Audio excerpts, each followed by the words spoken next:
여러분, 밥상 물가 폭등한다. 에그플레이션.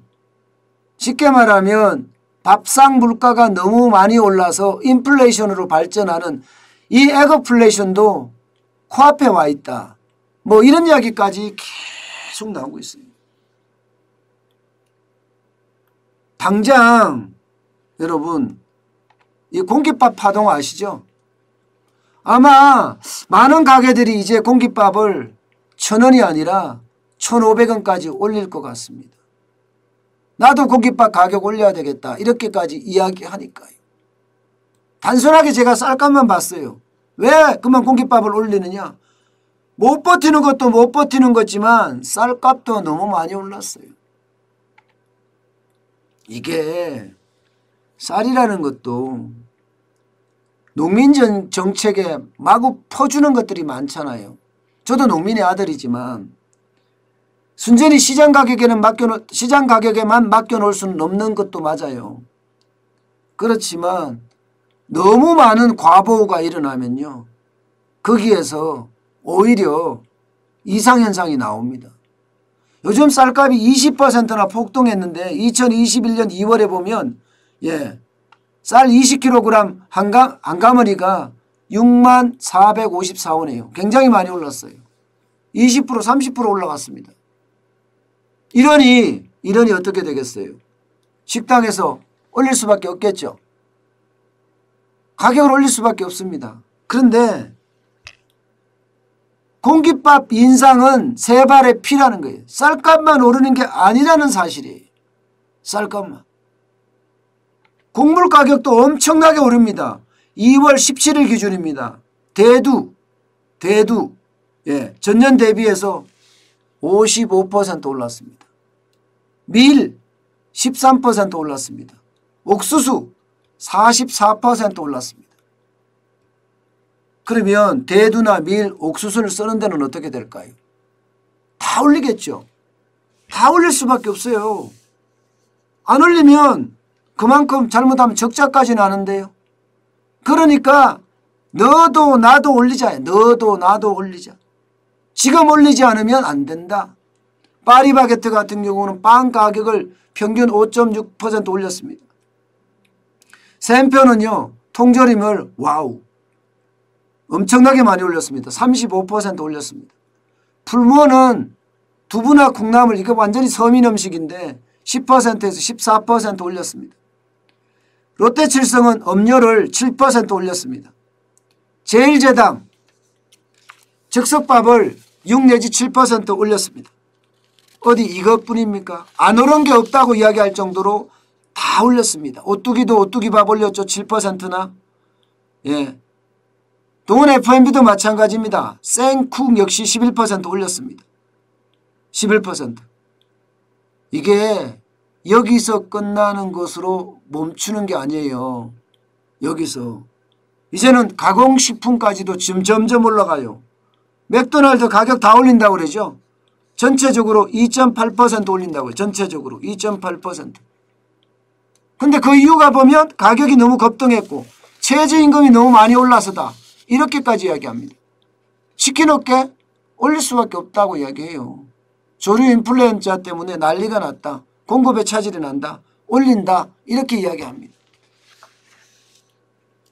문제는 여러분 지금 이게 가격 인상이 시작에 불과하다는 거예요.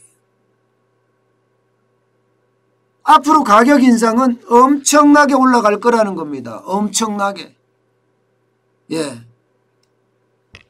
당장 앞서 보셨던 것처럼 대두나 밀이나 옥수수가 올라가니까요. 이게 사료가 올라갈 수밖에 없어요. 사료가.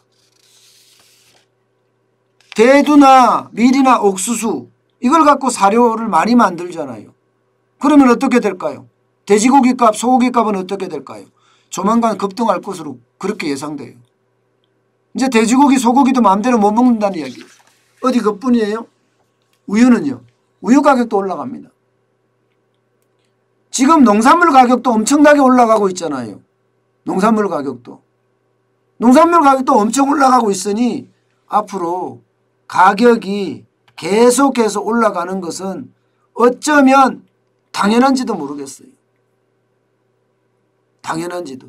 그래서 제가 밥상 물가발, 에그플레이션이 올 수 있다 이렇게 말씀을 드렸잖아요. 자영업자들도 지금 마찬가지예요.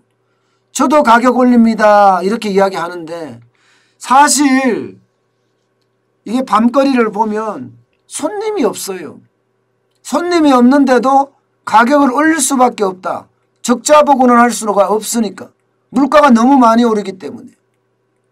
그렇게 이야기할 정도로 지금 밥상 물가는요. 생활 물가는요. 폭등하고 있습니다. 이 말씀을 드리면 늘 인플레이션에 대한 이야기가 나와야 되잖아요. 인플레이션은요. 옵니다. 인플레이션은 분명히 와요. 장사가 이렇게 잘 되든 장사가 잘 안 되든 옵니다. 올 수밖에 없는 이유는요. 돈이 너무 많이 풀렸기 때문이에요.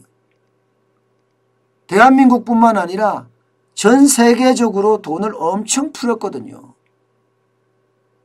그러면 돈의 가치가 그만큼 떨어지기 때문에 반대로 돈의 가치가 떨어지면 실물의 가치는 올라갑니다.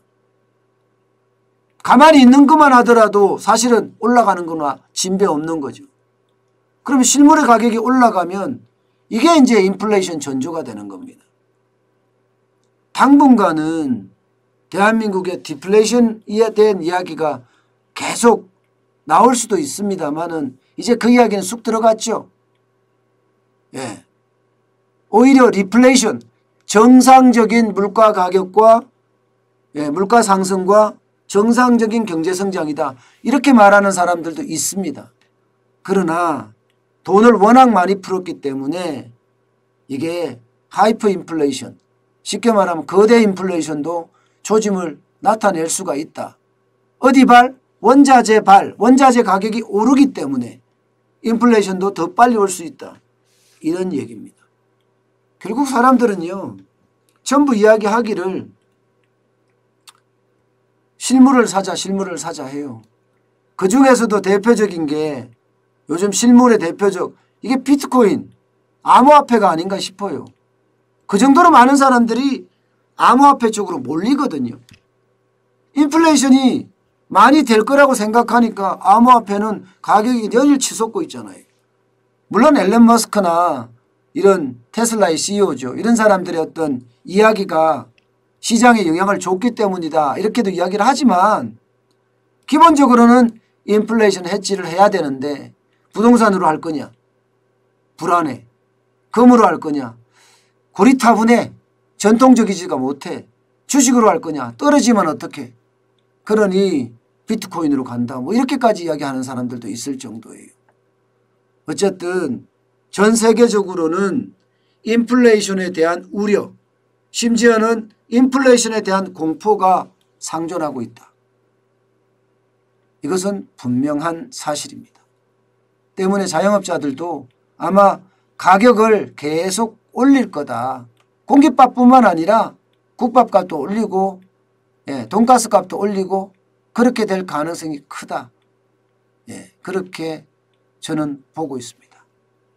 생활 물가의 폭등 이제 시간만 남았다. 이렇게 오늘은 해석하겠습니다.